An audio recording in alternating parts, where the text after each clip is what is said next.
Calorie labels can be up to 20% wrong. The FDA literally allows it. So even if you track everything perfectly, you could still be eating hundreds more calories than you think you are. But here's why you should do it anyways. Let's just do some quick math. You think you're eating 100 calories. In reality, it could be as many as 120 calories. Now, extrapolate that across a full day of eating. You think you're consuming 2,000 calories, but in actuality, it could be as many as 2,400. Well, for some people, that 400 calorie difference is their entire calorie deficit, gone without them even knowing it or intending it. But it actually gets worse. On top of the nutrition label being up to 20% wrong, we as human beings are typically wrong in our estimations, which is why busting out an actual food scale and calorie tracker is even more important. A study in the British Medical Journal found that on average, adults underestimate their calorie intake by 175 calories per meal.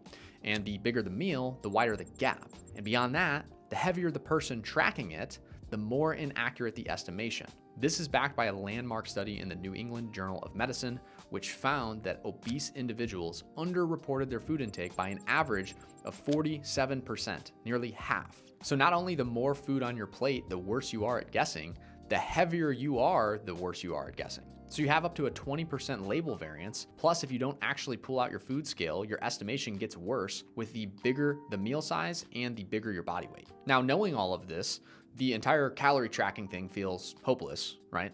Well, wrong.